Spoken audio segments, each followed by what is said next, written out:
धनवार विधानसभा क्षेत्र में 20 नवंबर को मतदान होना है और यहां बीजेपी के प्रदेश अध्यक्ष बाबूलाल मरांडी बीजेपी की टिकट पर चुनावी मैदान में है। इस दौरान धनवार विधानसभा के डोरना में भाजपा चुनाव कार्यालय का उद्घाटन किया गया। मौके पर धनवार विधानसभा के भाजपा प्रत्याशी सह बीजेपी प्रदेश अध्यक्ष बाबूलाल मरांडी ने इसका उद्घाटन किया और कहा कि धनवार में विधानसभा में कमल खिलेगा। इस दौरान उन्होंने कार्यकर्ताओं का उत्साह भी बढ़ाया।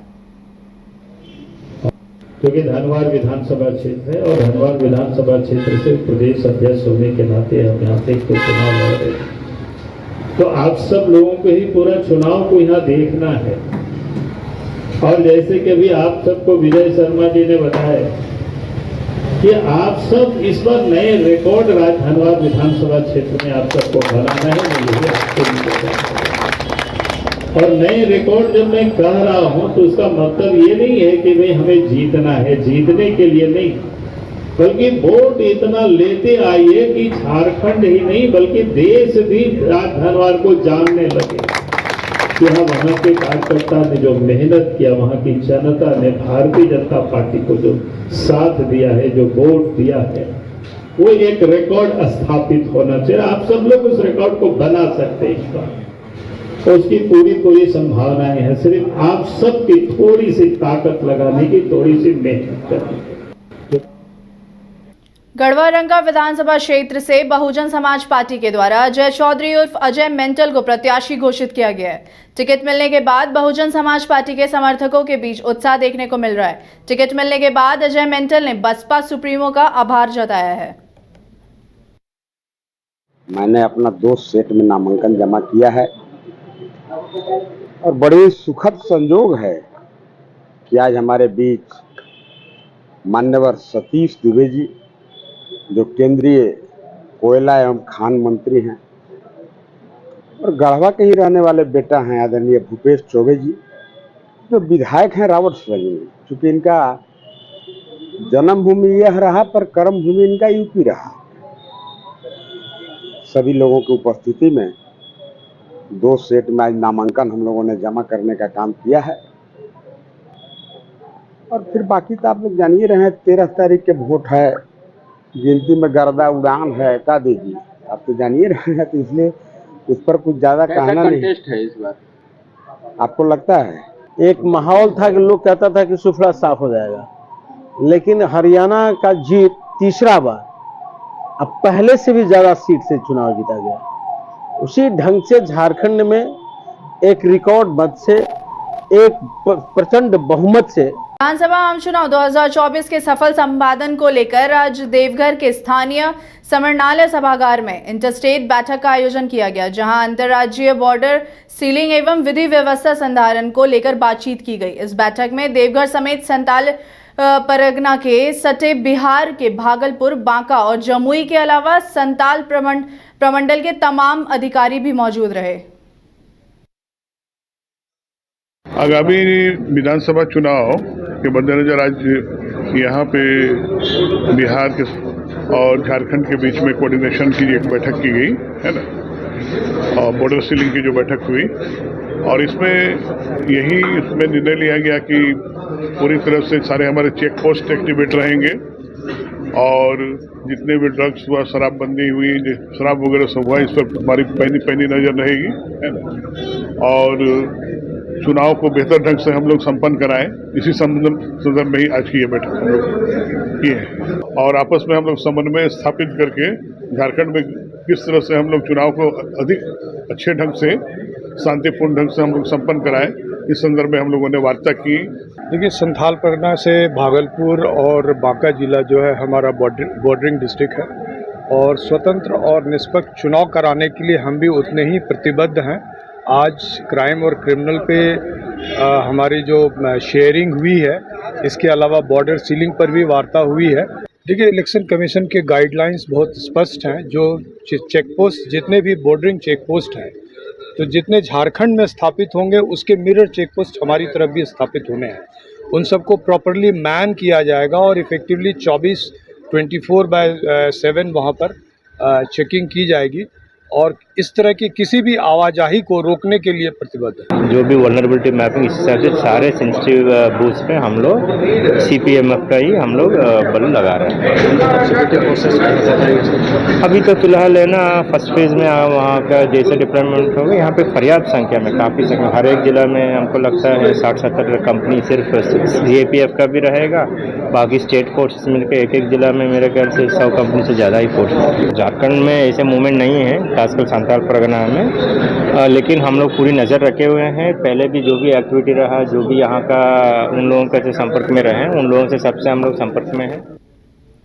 बिहार के गया में बिहार पुलिस में कांस्टेबल के पद पर सेवा शुरू करने के साथ मजदूर पति को छोड़ पत्नी ने अलग रहने का फैसला ले लिया है। पति का कहना है कि मजदूरी और मेहनत कर उसने अपनी पत्नी को पढ़ाया लिखाया, लेकिन कांस्टेबल बनते ही उसने पति को छोड़ दिया।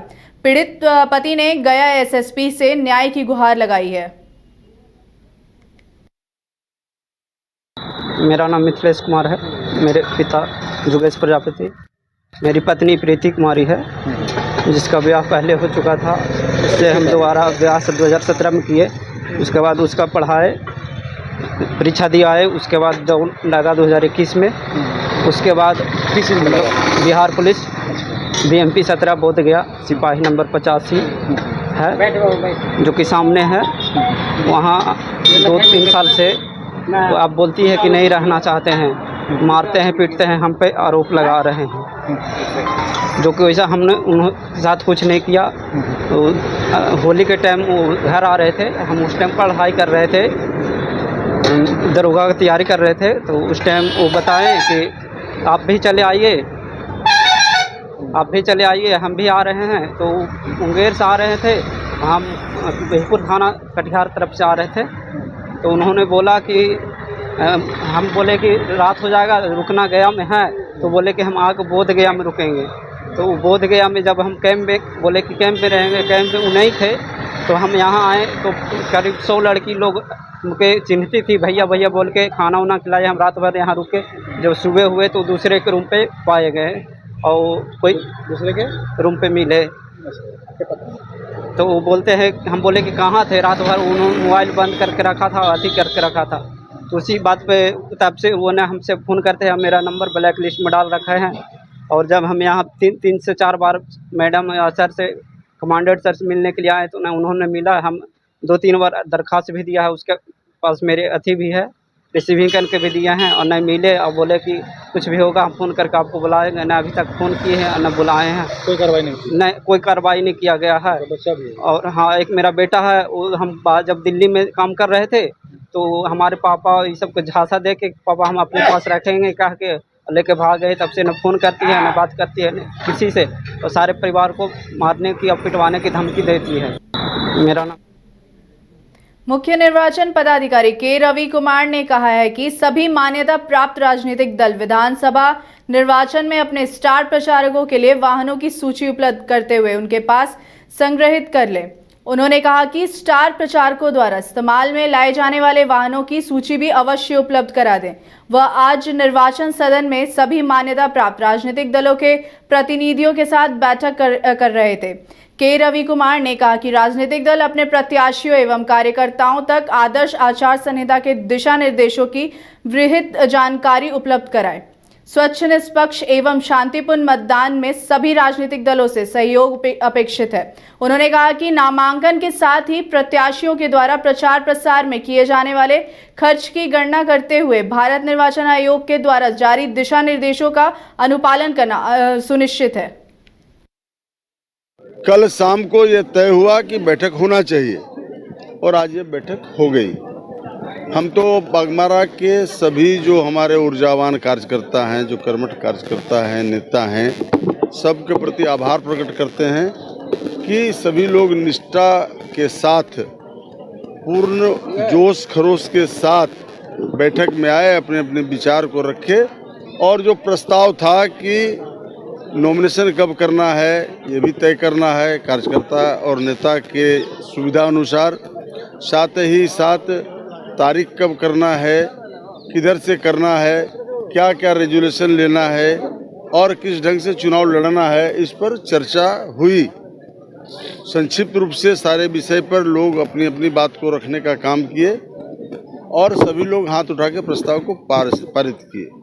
अब 28 तारीख को नामांकन होना है। 28 तारीख को हम लोग 11 बजे का टाइम रखे हैं, हम लोग 12 बजे तक पहुंच जाएंगे धनबाद। कल शाम निरसा के मैथन स्थित एसडीपीओ कार्यालय में प्रेस वार्ता का आयोजन किया गया। वहीं एसडीपीओ रजत माणिक बाकला ने कहा कि दिनांक 21 अक्टूबर को फ्यूजन माइक्रो फाइनेंस कंपनी के कर्मी से हुई लूट में शामिल 3 अभियुक्तों को गिरफ्तार कर लिया गया है और अन्य 3 अभियुक्तों की तलाश जारी है। वहीं पुलिस ने लूटा हुआ रुपया, मोबाइल एवं मोटरसाइकिल बरामद किया है। कालूबथान ओपी क्षेत्र अंतर्गत बलियापुर कालूबथान रोड पर पिंडरा हाट जगह है, उसके पास स्थित सुनसान जगह में फ्यूजन माइक्रो फाइनेंस कंपनी का एक लोन एजेंट था जो एकत्रित लोन का पैसा 41,730 रुपए मोबाइल एवं अन्य सामग्री के साथ जा रहा था। उसको 2 मोटरसाइकिल पर सवार कुल 6 अपराध कर्मियों द्वारा लूट लिया गया। इस संबंध में अज्ञात अपराध कर्मी के द्वारा हम लोग केस दर्ज कराए थे, जिसमें कालूबथान ओपी कांड संख्या 349/2024 दिनांक 21/10/2024 को धारा 309(4) BNS में धारा दर्ज हुई थी। कुल पैसा लूट हुआ था 41,730 रुपया, जो उसके पास अलग अलग जगह से कलेक्ट किया हुआ था लोन अमाउंट ग्रामीणों से। तो उसमें हम लोग 14,500 रुपया अभी तक बरामद कर पाए हैं और उसका मोटरसाइकिल जो घटना में प्रयुक्त हुआ था, एक मोटरसाइकिल बरामद हुई है, वो हम लोग अभी तक बरामद किया। कालूबथान ओपी क्षेत्र अंतर्गत निरसा के मैथन स्थित एसडीपीओ कार्यालय में प्रेस वार्ता का आयोजन किया गया, जहां आयोजित प्रेस वार्ता में जानकारी देते हुए निरसा एसडीपीओ रजत माणिक बाकला ने बताया कि 23 अक्टूबर को निरसा थाना क्षेत्र के पीठाकियारी निवासी उदय यादव द्वारा मिहिर रविदास के घर पर जाकर उनके पिताजी को का नाम लेकर धमकाया गया। वहीं सूचना मिलते ही निरसा पुलिस ने बिना देरी किए कार्रवाई करते हुए वादी के बताए हुए स्थान पर पहुंचकर पिस्टल सहित अभियुक्त को पकड़ सफलता हासिल की। 23/10/2024 को सुबह करीब 9 बजे के लगभग में एक अभियुक्त जो है उदय यादव, पिता राम लखन यादव, पीठाकियारी का रहने वाला है, निरसा क्षेत्र अंतर्गत। तो ये एक है मिहिर रविदास, उनके घर पर जाके, पीठाकियारी में ही रहने वाले हैं ये भी, पीठाकियारी के रविदास टोला के, इनके घर जाकर इनका पिताजी का नाम लेकर धमकाते हुए अनाज और पैसे का मांग कर रहा था। जब वादी घर से बाहर निकले तब ये अपने कमर से पिस्टल निकालकर उसको धमकाते हुए वही बहुत मांग कर रहा था कि अनाज और पैसा दो, नहीं तो गोली मार देंगे। तो इसमें वो लोग अपना बचाव करते हुए घर के अंदर से थाना को सूचना दिए। इस संदर्भ में निरसा थाना प्रभारी द्वारा तुरंत कार्रवाई करते हुए तत्काल पहुंचा गया वहां घटना जहां से ये लोग सूचना दिए थे, और उसको पुलिस को देखते हुए भागने का प्रयास करने लगा, जिसको घेराबंदी कर पकड़ा गया। साथ में उसके हाथ से एक देशी कट्टा की बरामदगी हुई है। और इस संदर्भ में निरसा थाना कांड संख्या 355/2024 दिनांक 23/10/2024 धारा 308 सब क्लॉज 4 के अंतर्गत और साथ में 25(1)BA और 26 आर्म्स एक्ट, इसका मामला इसके तहत में दर्ज किया गया है। 23/10/2024